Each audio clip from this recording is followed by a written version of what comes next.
মোবারক বসে আছে বড় স্যারের রুমের সামনের বেঞ্চিতে। তার বয়স প্রায় ৩৫ বছর, দেখে মনে হয় ৪৫। এই অফিসের সবাই তাকে মোবারক পাগলা বলে।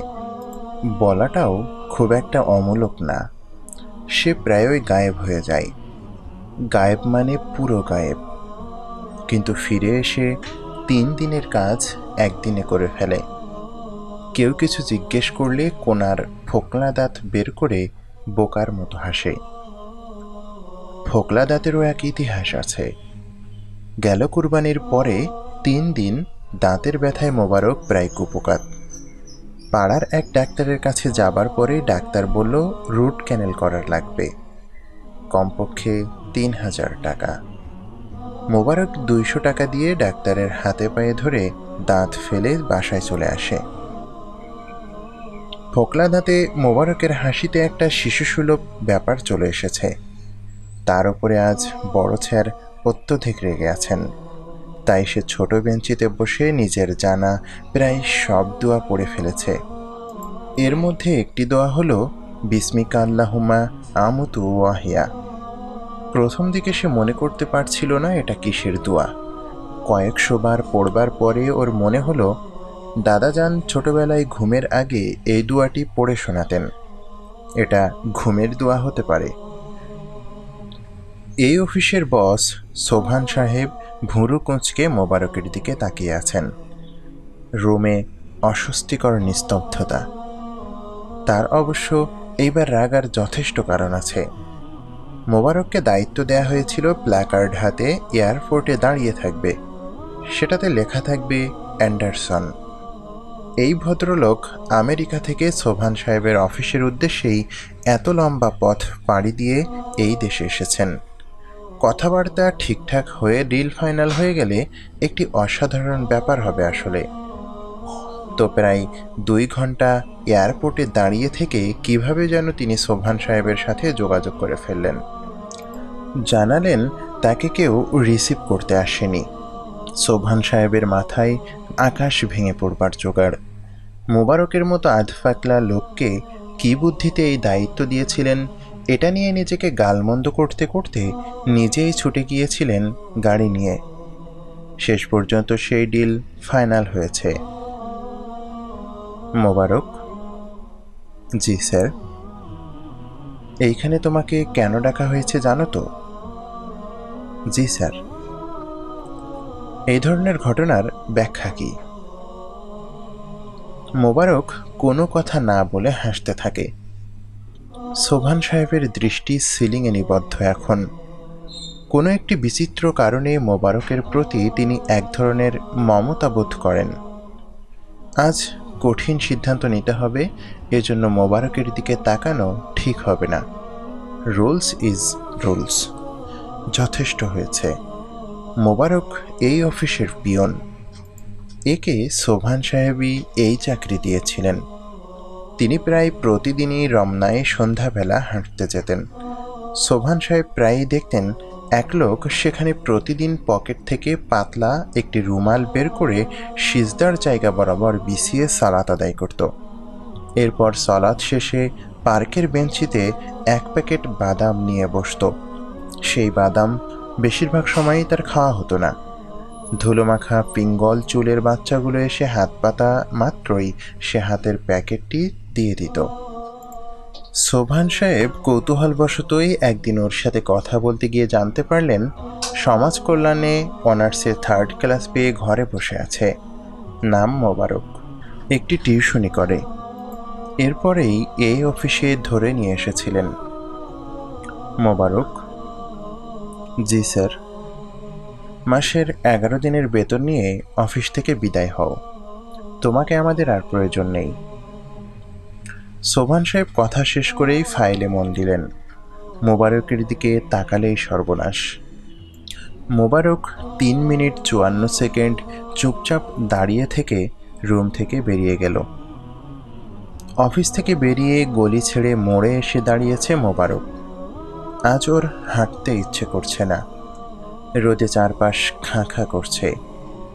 দাড়িওয়ালা এক বৃদ্ধ রিকশাওয়ালা শেষ পর্যন্ত মোবারককে নিতে রাজি হয়েছে। রিক্সা টান দেওয়ার ঠিক আগ মুহূর্তে ও ভাইজান বলতে বলতে রঞ্জু এসে লাফ দিয়ে রিকশায় চড়ে বসল। রঞ্জু এই অফিসের সবাইকে চা পরিবেশন করে। বয়স জিজ্ঞেস করলে জবাব দেয় 7, আসলে হয়তো 11 কিংবা 12 হবে।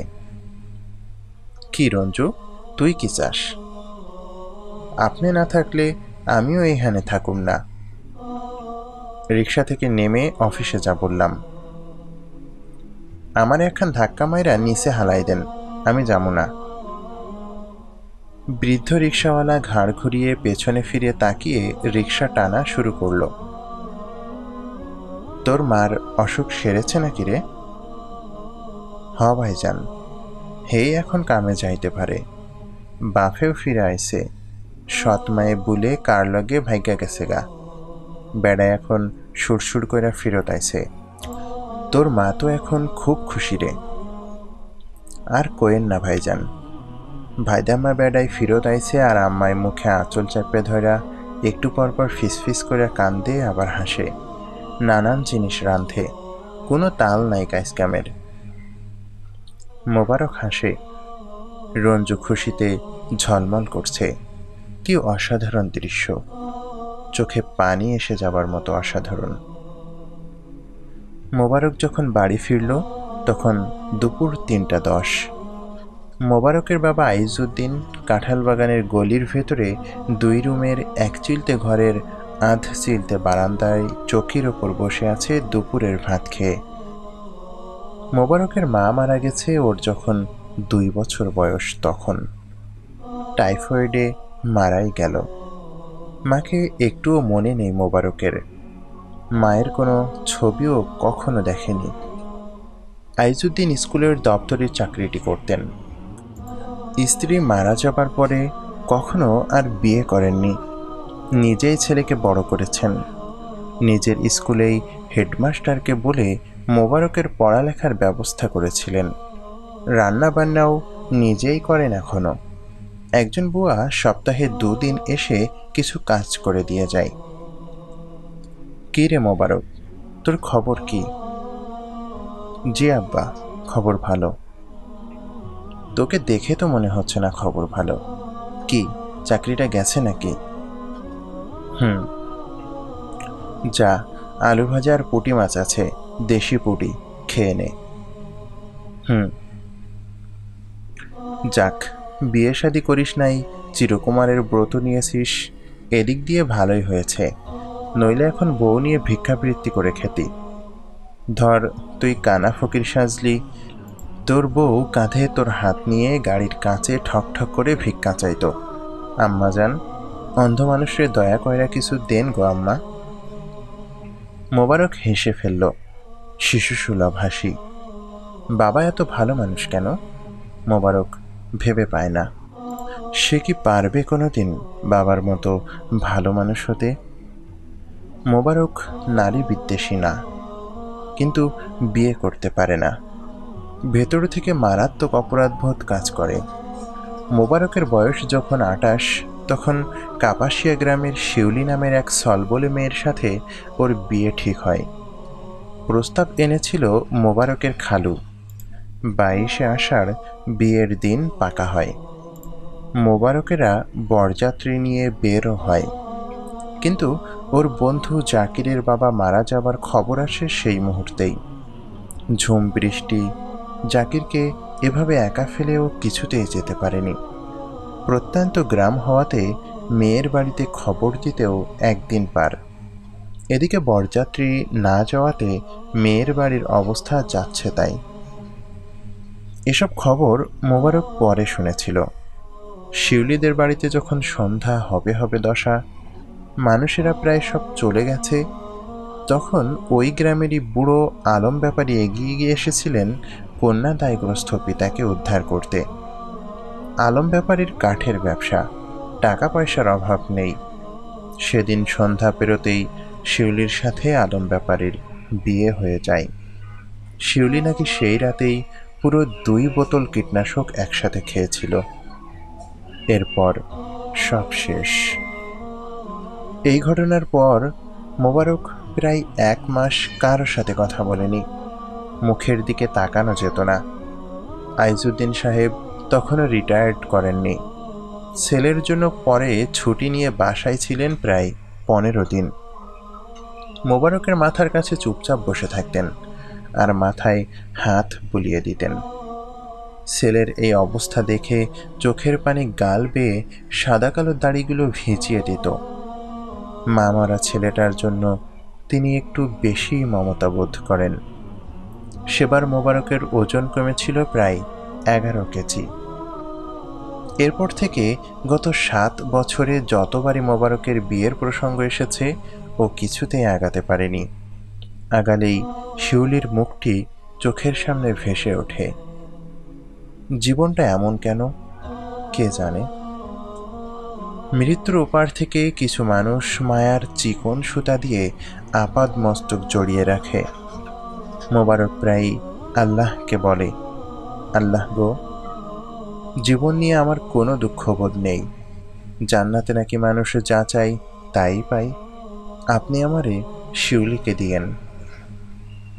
মোবারক সন্ধ্যার সময় তার অফিসের 11 দিনের বেতনের পুরো টাকাগুলো নিয়েই বাসা থেকে বেরিয়ে গেল। গন্তব্য নিউ মার্কেট। এই টাকা দিয়ে সে একটি রিমোট কন্ট্রোল গাড়ি কিনবে। বাচ্চা ছেলেটির নাম শাহজাহান।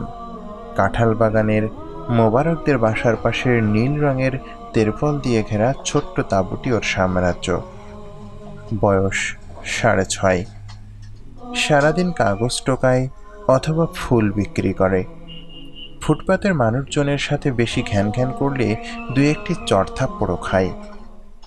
এর বাবা পঙ্গু মানুষ, ভিক্ষা করে। গত 4 দিন আগে অ্যান্ডারসন সাহেব যখন এয়ারপোর্টে অপেক্ষা করছিলেন মোবারকের জন্য, তখন মোবারক তেরপালের সাম্রাজ্যের শাহজাহানকে নিয়ে ঢাকা মেডিকেলের ইমার্জেন্সি বিভাগে। বাচ্চাটি সামনের আন্ডার কনস্ট্রাকশনের 1তলা ছাদ থেকে খোয়ার উপরে পড়ে হাত ভেঙে ফেলে। এদিক ওদিক ছিঁড়ে কেটেও গিয়েছিল। ঠোঁট ফুলে এত বড় হয়ে আছে। বস্তির বাচ্চাদের যে কোনো বিপদে আর কাউকে দেখা না গেলেও মোবারককে দেখা যায় সবার আগে। বাচ্চাটার হাতে প্লাস্টার করিয়ে ফিরিয়ে আনতে আনতে দুপুর পার হয়ে গেল সেদিন, আর অ্যান্ডারসন হয়ে গেল ইতিহাস। মোবারকের এইসব নিয়ে খুব মাথা ব্যথা নেই। মোবারকের মাথা ব্যথা রিমোট কন্ট্রোল গাড়ি নিয়ে। সম্রাট শাহজাহানের এই জিনিসের বড় শখ। রাত 8টা। সোবহান সাহেব অফিস থেকে বেরিয়ে সরাসরি মোবারকের বাসায় এসেছেন। মোবারককে না পেয়ে ওর বাবার কাছে একটি চিরকুট রেখে এসেছেন। সেটাতে লেখা, মোবারক, তুমি আধ পাগলা হলে কি হবে, মানুষ কিন্তু খারাপ না। তোমার প্রতি আমি বেশ মমতা বোধ করি। এই মমতার উৎস কি তা আমার জানা নেই, তবে বোধটা ভালো রকমই সত্য। কাল থেকে 10টার বদলে 9টা থেকে অফিস করবে, এটাই তোমার শাস্তি। সোবহান সাহেবের গাড়ি মেইন রোডে রাখা, গলিতে ঢোকে না, তাই হেঁটে মেইন রোড পর্যন্ত উঠতে হবে। কিছু দূর যেতেই পথের বাম পাশে এক অদ্ভুত দৃশ্য দেখতে পেলেন। ফুটপাতের ওপরে তেরপালের একটি নীল রঙের তাঁবু, তার পাশে মোবারক বসা। মোবারকের কোলে একটি বাচ্চা।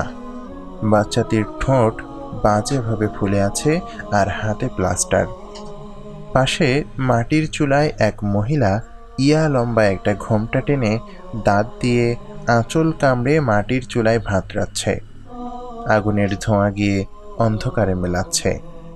পাশেই 2 পানেই এমন একজন লোক বসা, সম্ভবত মহিলার স্বামী। দুজনে হাসি মুখে মোবারক আর তার ছোট্ট বাচ্চাটার কার্যকলাপ দেখছে। মোবারক বাচ্চাটাকে কোলে নিয়ে গভীর বিস্ময়ে একটি রিমোট কন্ট্রোল খেলনা গাড়ি চালাচ্ছে। গাড়ি একবার সামনে যায়, একবার পেছনে, আবার ডানে যায়, এরপর বামে যায়।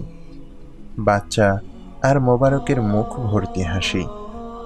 সোবহান সাহেব মনের অজান্তেই আকাশের দিকে মুখ তুলে হাসছেন।